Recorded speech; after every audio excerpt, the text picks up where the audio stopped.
How to fix the issue of Bluetooth not showing in Device Manager. Hello everyone, welcome back to our channel and today we are back again with a new video.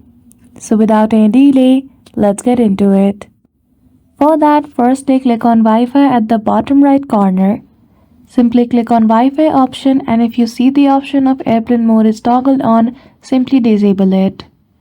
After that, same in the settings, at the top right corner click on Manage Notification. Then after you will be heading toward the settings. In Notification and Action, click on Edit your quick action. Click on plus and simply add Bluetooth there. The next method is to simply go to the settings.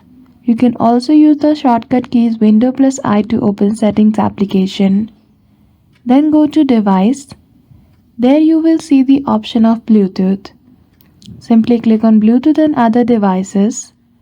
After that, choose the option of More Bluetooth option.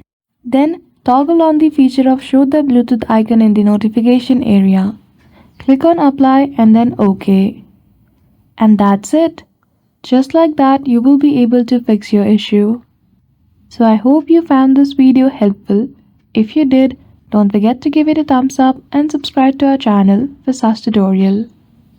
Thank you for watching till the end.